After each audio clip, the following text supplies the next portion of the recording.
This week we have Parshas Kairach speaks about Jewish leadership. Kairach opposed Moshiach's form of leadership. We're also going to Gimel Tammuz, which obviously is connected with the Rebbe, the Fidik Rebbe, which is also Jewish leadership. And this year Gimel Tammuz is the Siyum HaRambam, which at the end of the Rambam speaks about Moshiach, which will be the ultimate Jewish leader.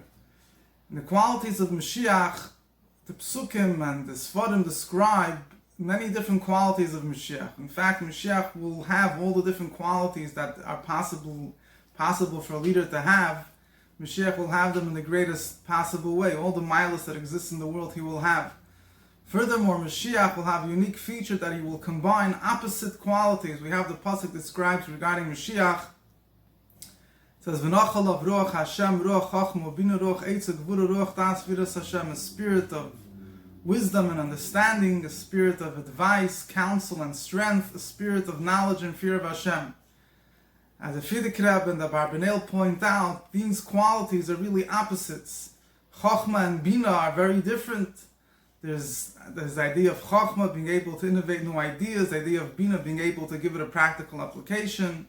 You have Eitzah and Gevura, counsel and strength. Counsel is intellectual, strength is emotional. Person feels strong and mighty, and he's ambitious. It's usually most people that are very thoughtful and very good strategists don't necessarily have the type of quality to be out there in the battlefield, to be out there as an activist and have the strength and the fortitude to be successful. Ruach das viras Hashem, it says they'll have a spirit of knowledge, which is intellect and fear of Hashem. Fear of Hashem transcends intellect. It's a simple faith. Usually these qualities do not usually go together. You can usually have someone that excels in one, someone that excels in the other. But Moshiach will have the spirit of Hashem. By him will be revealed the way things come from the Eibusher himself. Where there, all these opposite qualities are really united. So he will combine all the qualities.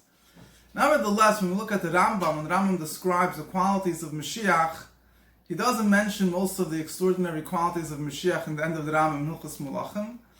And the way he defines Moshiach before describing Moshiach's different activities, how he will influence the Jewish people to keep Torah mitzvahs, how he will wage war, and so on and so forth, he describes Moshiach as in three words: Melech mibeis David, a house from the king from the house of David.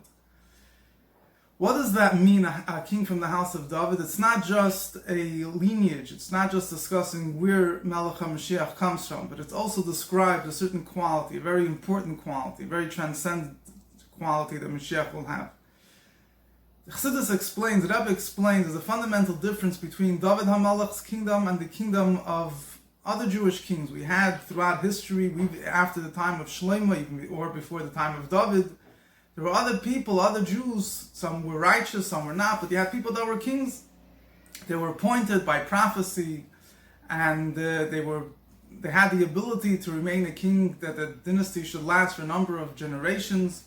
But nevertheless, it's only David HaMelech that was promised true kingdom, that from him will come the eternal dynasty, the eternal king, that for all generations, there was always whenever the Jew, during at least the first Beis Hamikdash, there was always a king from David HaMelech. Even later in Galus, throughout the generation, there's always been people from the family of David that had special prominence in some form of rulership. And most particularly, Mashiach will come from David HaMelech. What is unique about what is the difference between the kingdom of David versus other kings? And the basic difference is the difference between someone that's a king because he's appointed by the people to be a king. He's a leader because he has certain qualities that people appoint him as their leader, or someone that what Chassidus calls is a melech be'etzem. It's not that the people appoint him as a leader, but he inherently is a leader. And the difference between other kings that the Jewish people had, whether they were positive, good kings or not, it's immaterial, but the point is their kingdom did not stem from an eternal quality. It wasn't that be'etzem, that at their very core they were a king. Rather, they had the job. It was more a job description. You did the activities that a king did, and therefore they had the potential for their dynasty to last for a number of generations, but eventually it faded away. David HaMelech, on the other hand, the Eibusher gave him a special gift, that the koyach HaMelucha, the power of leadership, is something which is embedded in the essence of his soul, and the essence of the soul of his descendants, those that are worthy of kingdom.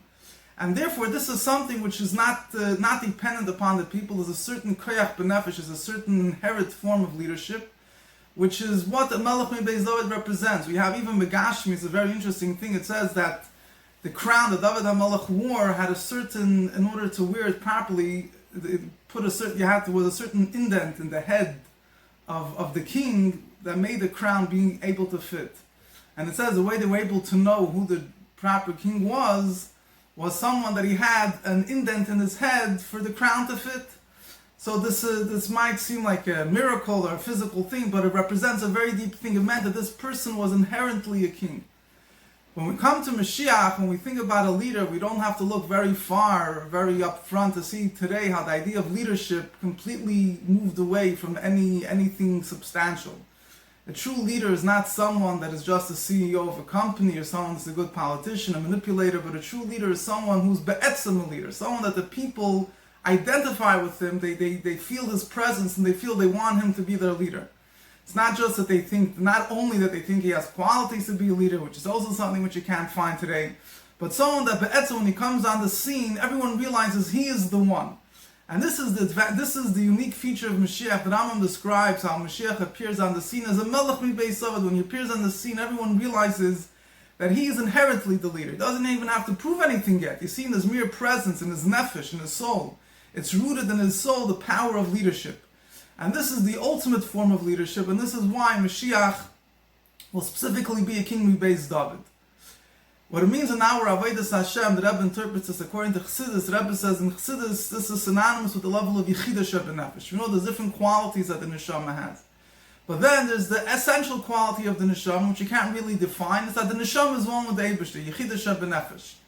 And this is the same way Mashiach will represent that essential connection, that essential bond, inherent bond with Hashem, which is not expressed in any particular activity. It's beyond any particular activity. Just an essential bond with Hashem, Mashiach is Yechidah HaKlalis. So too, within our lives, the part of our soul that has that inherent quality of leadership, that inherent quality connection with the Eibishter, is a level of our own Yechidah. And the bringing of Mashiach in our own nefesh means revealing that inherent quality in our soul, which is inherently one with Eibush. It's not something which is only based on a certain thing that we do or we don't do, but it's a certain essential connection that we all have, that in order to bring Mashiach into our life, we first have to awaken that connection. And then, once that connection appears on the scene, then we activate it and we apply it to our Torah, to our mitzvahs. Everything that we do, we permeate them with the essential connection to Hashem. The Eibusher should help, that we should merit to see the revelation of the Melech Beis David, the true Jewish leader, should happen take it from Yad Mamish.